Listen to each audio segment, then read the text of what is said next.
So in this episode, I talked to Douglas Karson. We first met through the art battles. So Art Battle Bristol is no more, but what has Douglas been up to since then? The time to keep at it. 2.5 years of primary work was just gone. It was just, poof, gone. So the words "keep art it" were uttered in that time period. It's like I was sitting at my desk. I was like, I need to keep art it, and so that was how that came about. And really, that was I'd always used art some ways as a form of processing information. But what is it that us artists have in common? Well, we're here to find out. This is Red and Yellow Make Ginger.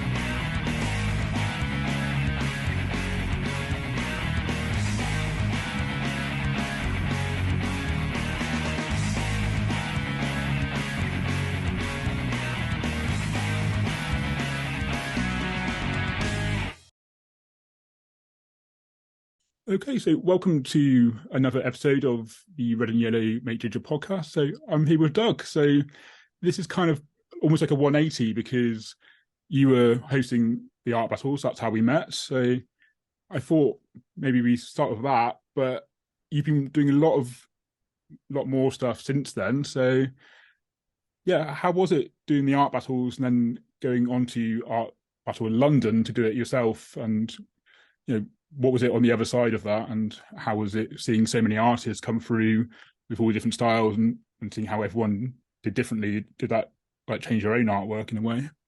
Doing Art Battle London, realized that my work would never be popular.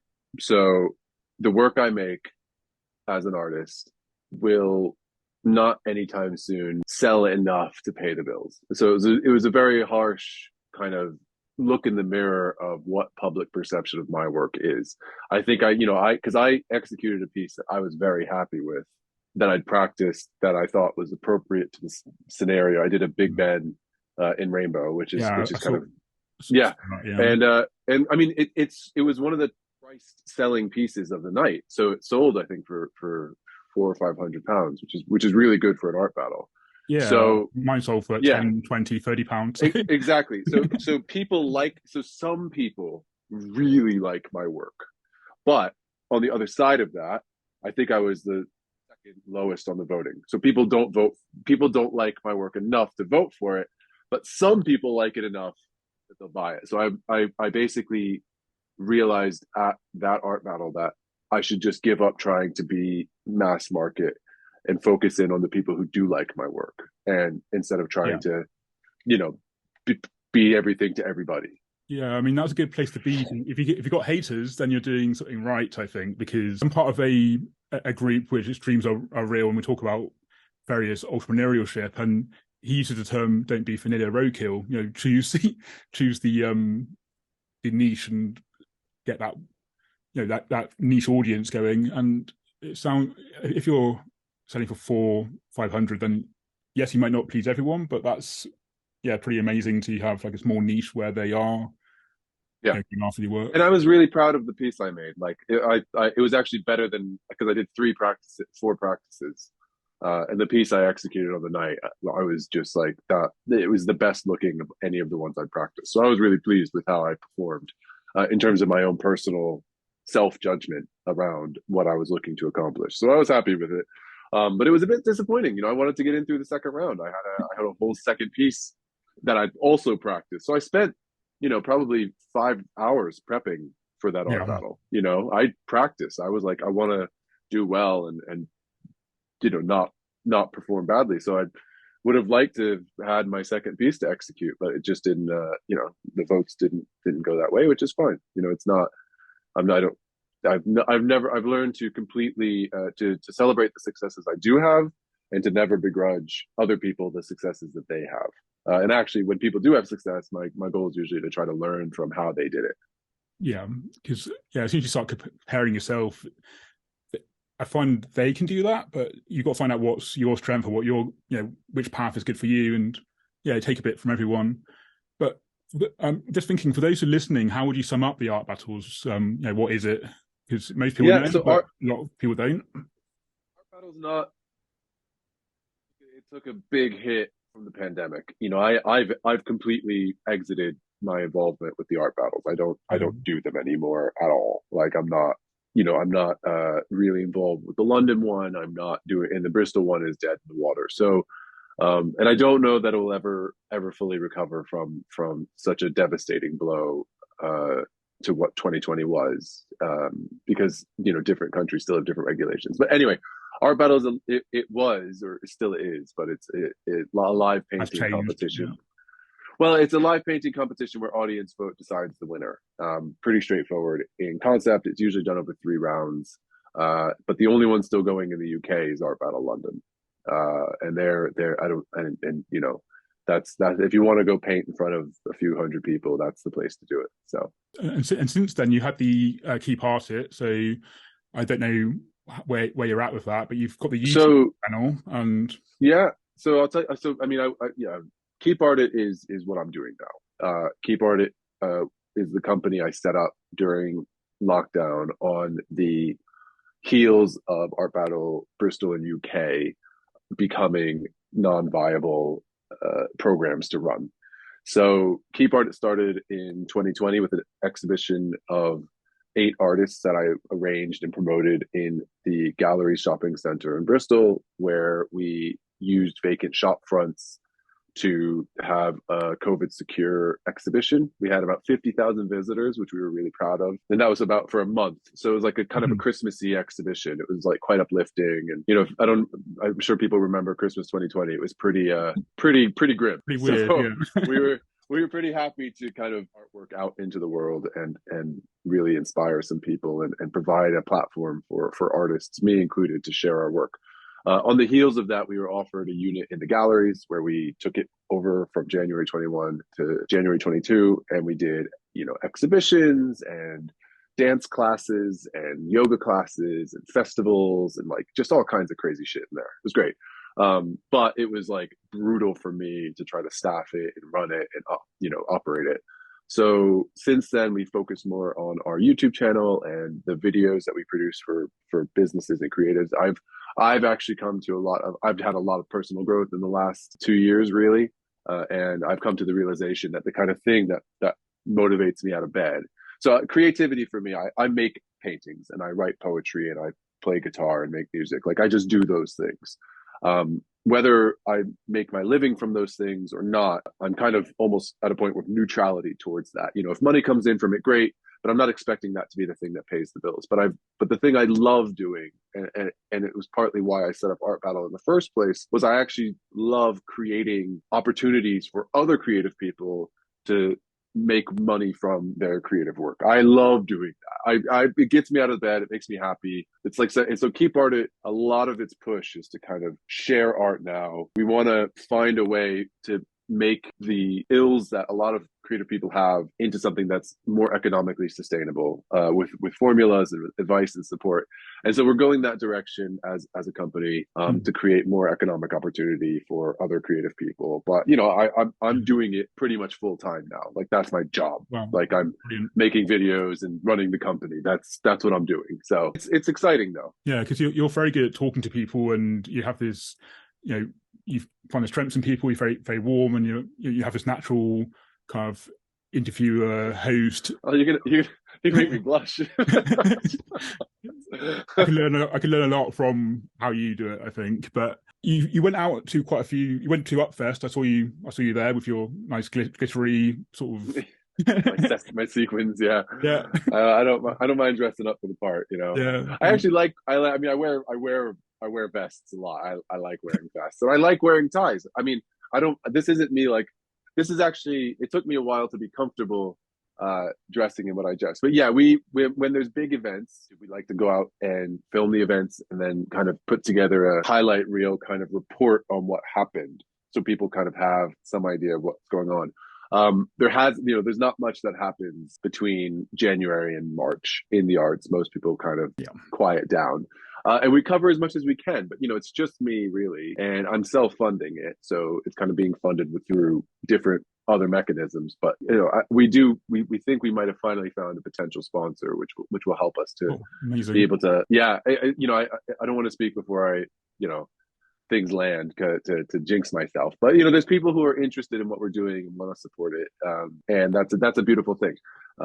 So we, you know, if you want to support, please, we're desperate for people to subscribe to our channel. Like, I'm not as good as Chris, and actually, I'm good at making the video content, but getting subscriptions, I'm rubbish at. So go to Keep Art It, and you know, check out what we do. We love it. So. Yeah. I was speaking before, and I was saying I will put you in touch with Andrew, who does all the promoting for this. I don't understand YouTube and marketing and things, but he's basically a YouTube wizard. I don't know what he does, but he gets it. I love magic, man. I'd definitely like to meet a wizard. So, but yeah, you know, Keep Art It, similar to you. I'm assuming you do this. It's a great excuse to keep in touch with other artists. You get to go talk to people, and you get to learn about how they've done it, what their approaches are. And it's, you know, it's a good place to still be involved in the arts, but not have your own work be the thing that's pushing that involvement forward. It's kind of like, you know, doing services for other people sometimes is the best way to serve yourself. I was talking on one of the pre-calls about how it can feel a bit weird saying, I want to talk to you, but let me record it. It feels like an alternative motive, but it gives me a legitimate reason to talk to everyone, and I really enjoy doing it. So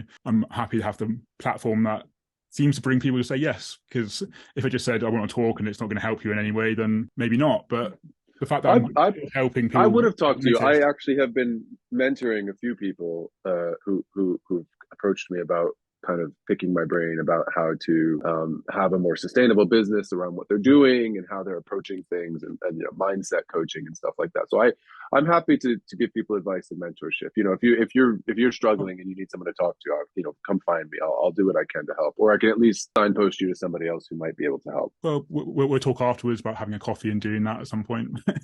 Yeah, because I think both of us are arguably your content is more going to get more people watching, but it's trying to find that audience on the art channels is, it's difficult sometimes. And figuring out what people like watching and figuring out what YouTube connects to. So in the end, not that many people are actually interested in, people are interested in the output from creativity. So music and theater and stuff like that, but actually not that many people are interested, or I would say a lot of people don't think they could understand creativity, so they avoid those kinds of subjects. I mean, there's a few good channels out there that kind of try to approach it, but I don't think they do it well enough, so I want to do it better. Take what works and then take all the influences and then you make it your own. And there's someone saying about originality, how it's that point where you have all your influences to the point where you forget that they're there and other people forget they're there, and that's what becomes original. It's how you stitch it all together that's unique. So I mean, I do believe in kind of, because the thing is, originality still exists, because even if it's an old concept, you're bringing contemporary context to it.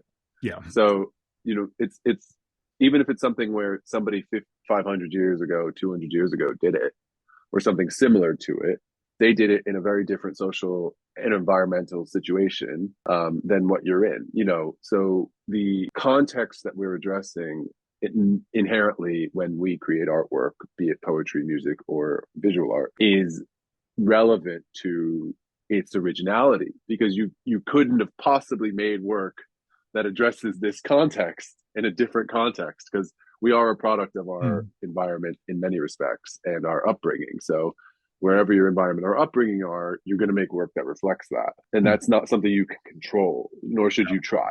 It's like, yes, people might have done landscapes before, but, David Hockney was the first one to really do digital landscapes. And is that unoriginal, or is it completely original because it looks kind of different because it's all, So these are questions you start getting into, is how do you define originality? How do you define art?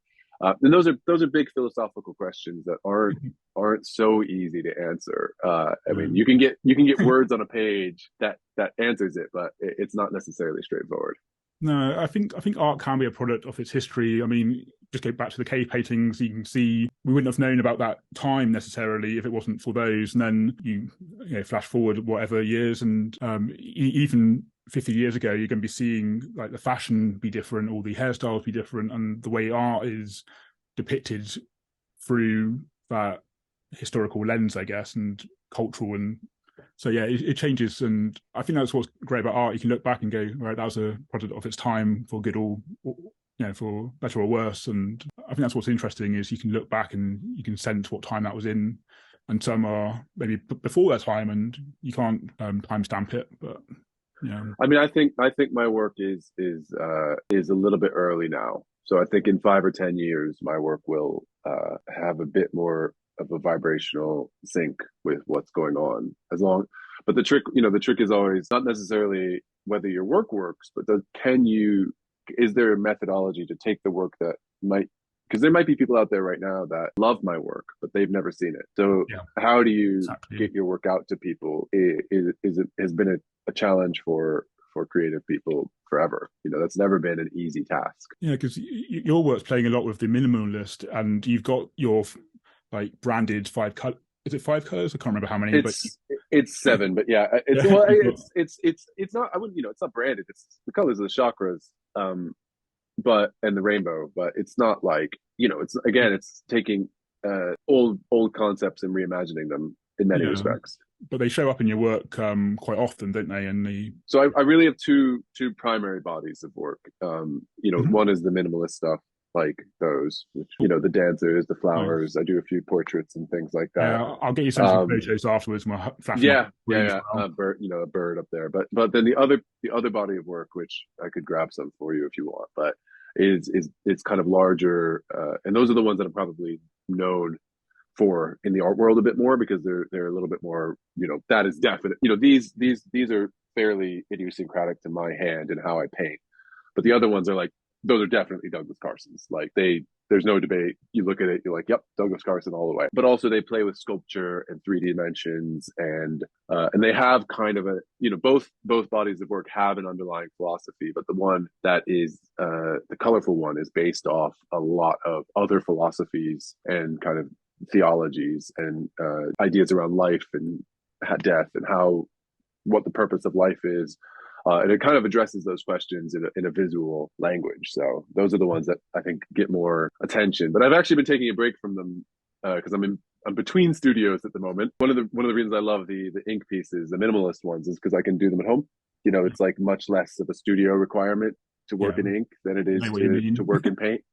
And make sculptures. Making sculptures, you need a space to cut things, to assemble things, and making ink pieces. I have a easel upstairs and a collection of pens that I can execute and work that I'm happy with. Yeah, my pen drawings are different to my paintings, but they're more accessible. I do have another studio space coming, but that probably won't be till the end of next month. So I'm just going to kind of enjoy being a little bit of a free. I'm working from home today. I'm in my living room right now. So did you want to grab one of the paintings and explain the meaning behind it? Otherwise, I'll just put. So I'll just. Otherwise, I just put one up on screen after the fact. Yeah. I'll grab this one. It's a sculpture. So, this is one called Rhythm. I think I've seen. Was that Inky part it at one point? Yeah, I think so. It's actually this one's actually been sold to a collector who's asked me to store it for them, so I just keep it in my house on display. They bought it, and I'm like, yeah. They're like, I don't want anyone to put it. Can you keep it for me? I'm like, yeah, sure. For how long? Yeah. Well, I mean, I like having it in the house because basically, so you have the colors of the chakras, which is a rainbow. I always forget which order they go in, but yeah. It starts at red. Red is considered the creation chakra. So it goes from red to purple, and then green is considered the heart chakra. So that's the center of experience. So that's the Krishna spot. And then it's got black and white as two of the base colors. So white here, black here. And then there's always a bit of white in the black and always a bit of black in the white. And black and white are the yin and the yang. So the kind of feminine, masculine, but also the life and the death. But there's always a bit of feminine and masculine. There's always a bit of masculine and feminine. There's always a bit of life and death. There's always a bit of death and life, creation, destruction, all of those interplays. I've done a lot of yoga training. I taught yoga for a long time. I still meditate every morning. I still practice yoga every day. So the ideologies and theologies of yoga around chakras, what is the purpose of life, things like that are something that I very much embody in my day-to-day life. If you look at yogic theory, the purpose of life is to be alive. Yes. It's like, and if you start getting into the science behind that, basically the purpose of life is to observe the universe, because observation of the universe actually creates its own reality, which is kind of hard to believe, but that's actually how the science behind it works. Well, the quantum physics backs that up. So yeah, well, I mean, it's my very limited understanding of it. Well, the two slit experiment is the most easy to understand kind of. Yeah. Do you know, if you haven't looked up the two slit experiment, I recommend you go check out Quantum Physics 2 Slot Light Experiment. But the core of it is you have two, light can either be a wave or a particle. And what defines it as a wave or a particle is actually similar to an electron field. When it's being observed, it is a particle. When it's not being observed, it is a wave. Now, that's pretty straightforward. So actually looking at light changes the very nature of how that light behaves. Yeah. Now, the arrogance of humans is that we think it's us only doing the observation. But actually, one of the reasons we have an agreed upon reality that is because animals also contribute to the observation of light. So if a squirrel is watching light, it also performs as a particle and not a wave. It's not just human consciousness that does it. It's all collective consciousness that goes towards defining what we all agree upon as reality. So anyway. Yeah. No, I've got this great book called Quantum Physics Can't Hurt You, and it's got an amazing illustration on the front, and that's why I bought it. And actually, it's very simple. Well, for quantum physics, it's the most simple book you can probably buy. But yeah, I love that title. Quantum Physics Can't Hurt You. That's great. Yeah, it's great. It's got this person in a sofa going through space with all these things around him. So, but yeah, the book talks about how coffee, when it's hot, weighs more and takes up more space than if it's cold, and all that sort of stuff. And yeah, it's fascinating stuff, and it's things we don't know about. But yeah, I was just interested how that connects to the yoga sort of philosophy of existence, because yeah, it's probably, we're not quite there yet with science, but it will be backed up at some point, I'm sure. So yeah, I mean, yoga is partially based off Hindi religion. So religion is obviously polytheistic. So there's different gods who have different roles and identities. But one of the core tenets of Hindi philosophy is reincarnation, which deals with different types of, what's it called, karma, and how karma works. And the way I've heard it phrased is, the karma matrix, they call it. But I'm not entirely, from that background. So, I'm also practicing Jewish. So I'm from a monotheistic one God religion. But my take on Judaism is a bit more on the spiritual side and less on the kind of actual what the Bible says side. So there's elements of how all that ties into my work. But yeah, I mean, realistically, it's just appreciation of the different energy centers of the body, which is how our physical manifestation of existence comes out in this version of ourselves, is the purpose of life. So the red is the kind of genitals area.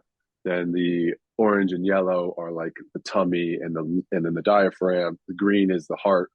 And then you get light blue, which is your throat, dark blue, which is your third eye, and then purple, which is the expansive color. And those are actually, physical body systems that those are all attributed to. So you've got your genitalia, which is red, creative center. Yeah, the roots. Yep. Roots, creative center. That's we saw. So sowing your roots is not an uncommon phrase. And then you've got the orange, which is like your liver, Then you've got the yellow, which is like your kind of breathing apparatus, your heart / blood circulatory system, which is the focus of everything else, which is your green. Then you've got your lymph nodes, which is your light blue, and your throat, your voice, how you speak. And then you've got your third eye, which is how you perceive. So how you get things in, which is your ears, your eyes, your nose. And then you've got your thought process. So the big ones, the big three are red, green, purple, because that's thought, that's existence, and that's creativity. Yeah. So purple, you've got the white going up to heaven, haven't you? I think. Yeah. Well, some people call it black. Depends on who you ask. Or silver, or yeah. Usually it's white or black, but yes, it is. So it's the journey between the white state and the black state, however you define which is which, that is the purpose of life, is to be on that journey. And it's quite, and I guess that's what I try to reflect in my work. I mean, That's great sometimes that's a because bit too much thought to put into artwork. So I just, like to just take a very fine pen and mark very carefully, which is a different manifestation of creativity, but very valuable as well. No, when I took a hiatus from art after uni for 4 years, from 2012 to 2016, I went and trained as a sports massage therapist, and then I did holistic massage. I didn't qualify because I thought I'm qualified already, so it didn't go as far. Yeah. But, yeah, the holistic one did cover a module on chakras, if this helps you think about, with the Kundalini kind of massage and things. So they said we don't know, we're not going to sort of say whether we know the science, but it can help some people with the mindset of and so I got really into it, and I've actually got the chakras on my wall as a sort of what do you call it, a tapestry. So yeah, I have one of those as well in my bedroom. I mean, I have done some works where it's more directly kind of in a body, and it's more of a traditional chakra painting. But one of the things I believe in creativity is actually something from architect Frank Lloyd Wright, which is, he said, the best architecture comes when you're working in high degrees of constraint. Yeah. And I believe that, one of the reasons a canvas is such an effective creativity tool is because it is a artificial construct of constraint. So you have this thing that we've built as humans to say, right, you're going to create something on this. And that's actually a huge, it's actually a hugely constraining endeavor. I don't love the constraints of a canvas, so I've actually always, and I'm a huge fan of kind of rules of three for like the Trinity, but also the one I've said, white, black, and a mix. There's loads of rules of three in the universe. I'm a big believer in trinities, and like that's actually fundamental to how we exist as matter in the universe. And one of the ones I was like, right, I'm going to do three rules. I'm going to do white, black. There's going to be white and black. There's going to be a bit of black in the white and white in the black. And there's going to be the 7 chakra colors. And actually that constraint, which is completely arbitrary, that I've invented, arguably, whether or not it reflects something greater is for the previous 20 minutes of chat. But yeah, if you're wondering, see previous 20 minutes. No, take that arbitrary constraint and then see where it leads you. And actually what it led me to was, it started as a painting, and then it's moved into sculptures and wall-mounted sculptures like the one I just showed you. Because as long as you're following that constraint, actually you start to push against it in different ways that you don't expect to see coming.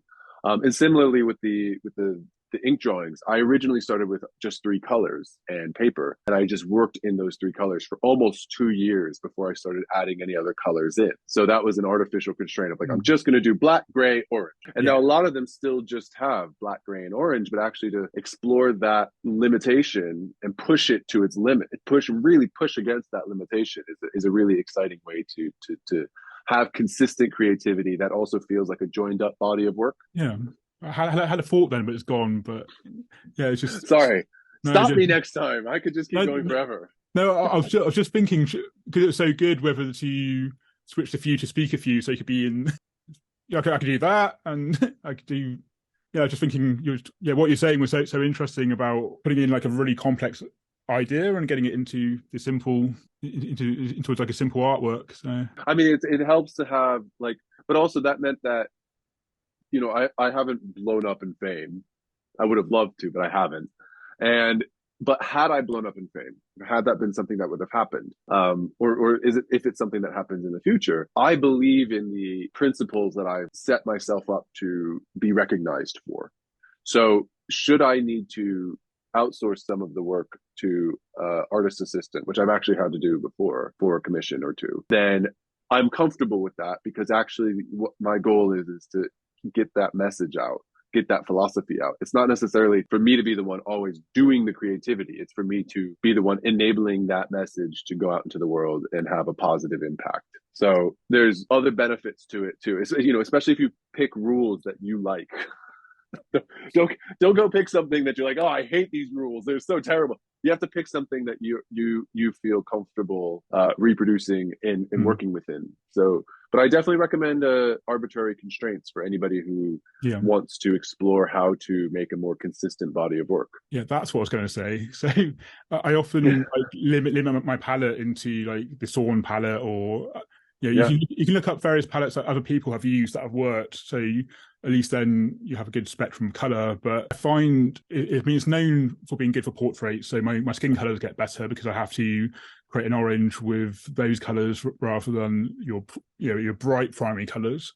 So you have I think it's yellow ochre. You have an ivory black rather than blue because that's like a blue card black. You have Yeah. flake white, I think. So it's again a slightly grayer white, and then you have your slightly orange red. So it creates all this. Yeah, that constraint helps with skin color, and it because I like using all the colors. So therefore, if I limit the palette, I use all the colors still, but what's possible within that constraint. So yeah.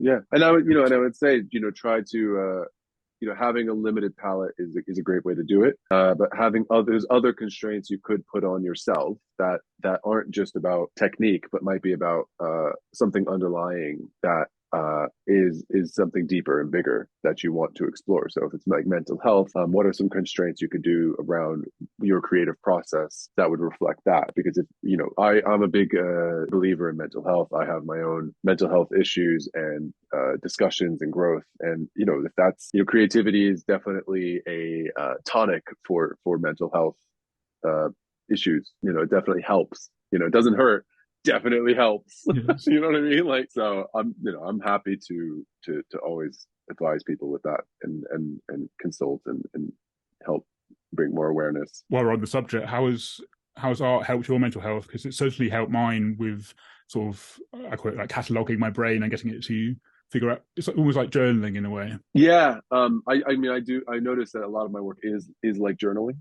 But for me, I'm a fairly intense and sometimes high stress personality. I have all these yoga techniques that help manage that on a day-to-day basis, but occasionally I have kind of acute flare-ups of anxiety and pressure and feeling overwhelmed. And often the thing that gets me through that particular pressure point is an act of creativity that allows something to come out that I can't verbalize or don't feel I have another way to share. It's getting something out, whether that's necessary or not. I had a particularly stressful week this week, and I spent a bit of time yesterday doing a piece that I've just shared on which is upstairs. But and it helps to make, but also keep art as a phrase.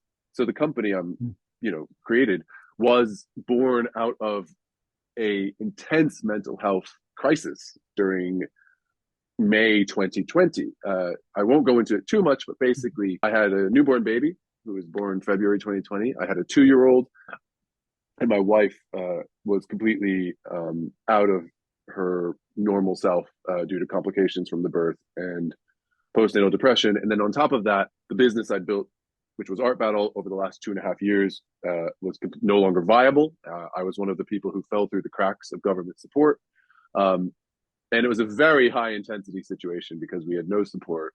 We were, it was me doing primary care for 3 people. And my whole kind of 2.5 years of primary work was just gone. It was just, poof, gone. So the words "keep art it" were uttered in that time period. It's like I was sitting at my desk. I was like, I need to keep art it. And so that was how that came about. And really that was I'd always used art some ways as a form of processing information, but that was the most I'd ever kind of maybe had enough self-awareness to be aware that I was really using art as a mental health crutch to help me through a very difficult time. And I ended up moving into I created a series of collages, which I thought I'm still pretty happy with, but I'd never done collage work before. Because the reason for that was that intensity of constraint.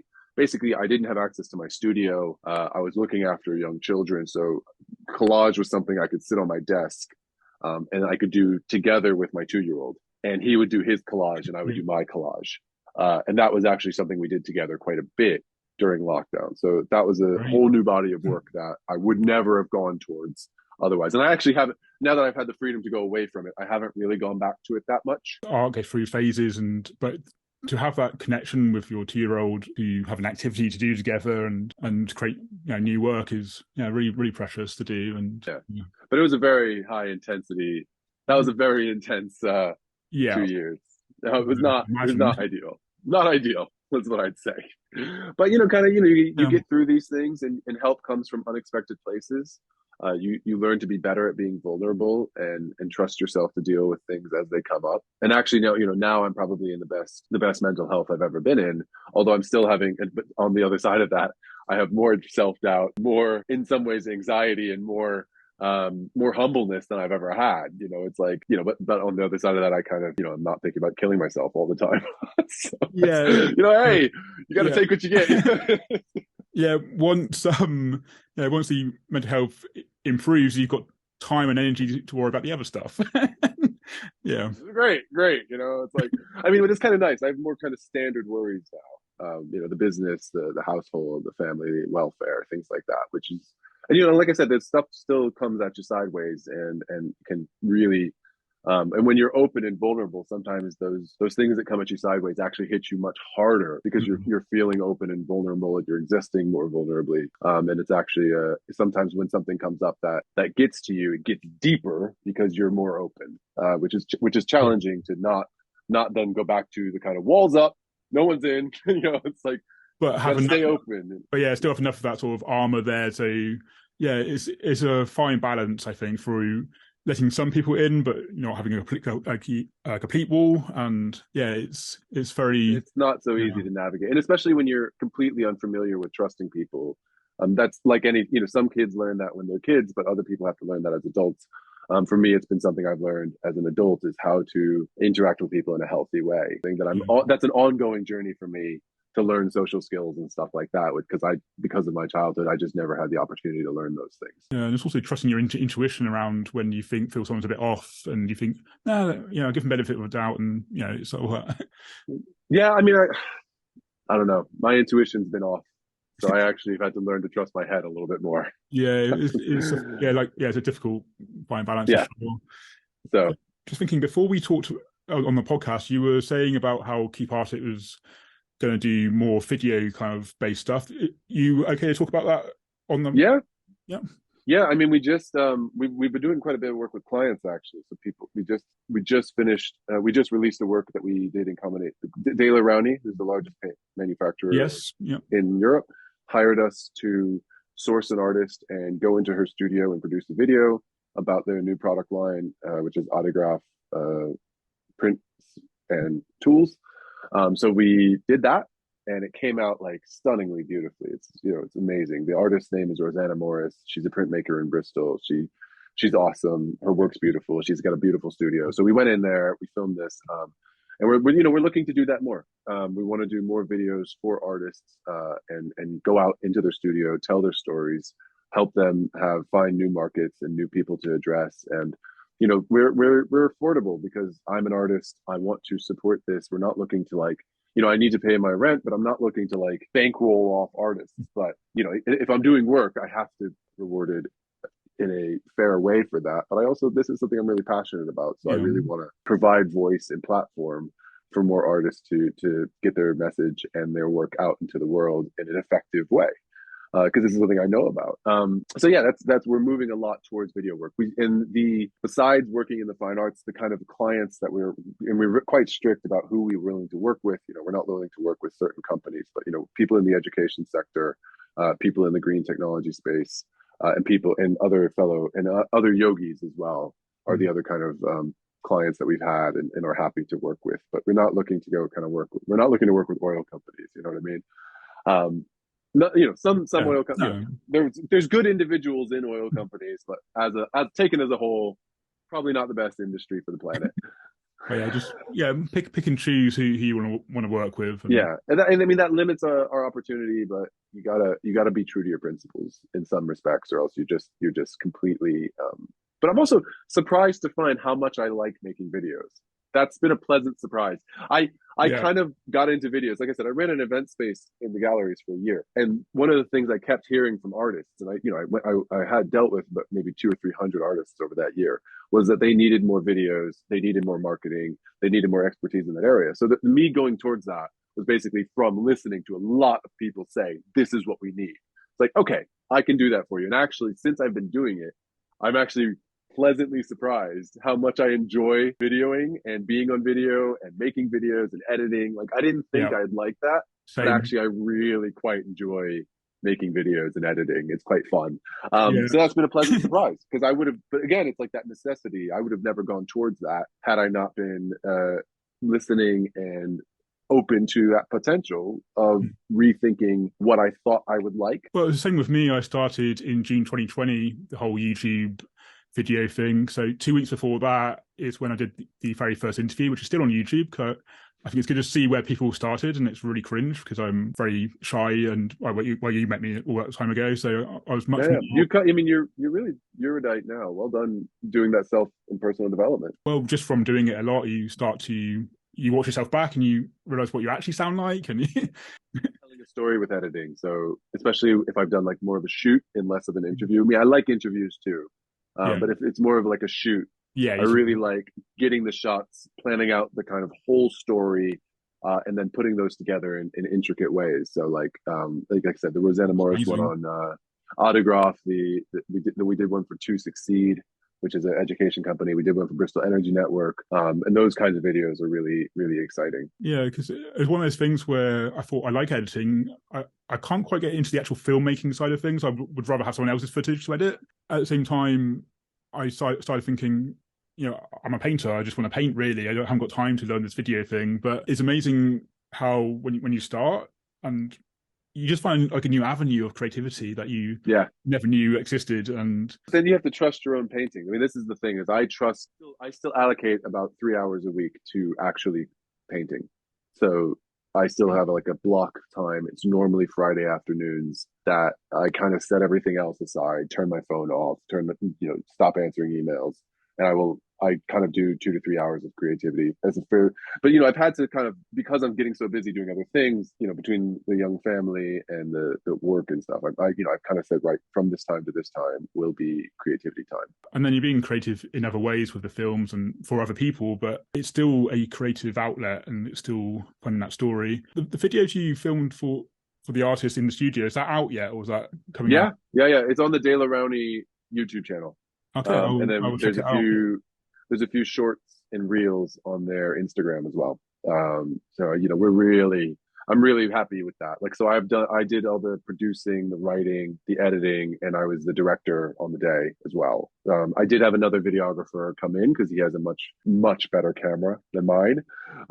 So he was happy to come in and do it. Oliver Mitchell, shout out Ollie, and he did a great job. So Brilliant. yeah, we're really, really, really pleased with the work and how it's come out. But that's what we want to do. That's who we are, and that's what we want to share with the world. Yeah, and all the links we talk about will be in the description. So Yeah. we'll put Yeah. all And you can that check out our website too if you have any questions, you want a free consultation about video production, event creation, or art consultancy. So that's the kind of things that Keep Art It does. there. A question I ask all my guests is, for those who are either new to putting themselves out there or have been doing it for a while but are getting a little bit disillusioned with the whole putting their art out there, what advice would you give to those who are being brave and doing that? One of the phrases I heard recently, which struck a note with me, was someone said, "Don't think of it as I have to put things out on social media. Think of it as I get to put things out on social media." And I was getting a little bit burdened by feeling like I had to. And actually, it's like I get the opportunity to share this work, but it's also like I never sold something through social media, not once. No, And you can see my not Instagram. I've got a good follower count. I have good engagement. I'm active on LinkedIn and Facebook, but I have never once sold something. Oh wait, that's not entirely true. I think I can count on one hand the amount of times I've sold something through social media. So that's not been my selling avenue. But I still do it because I enjoy it. But if you don't enjoy it, don't do it. Like don't let Facebook tell you need to use Instagram. You don't.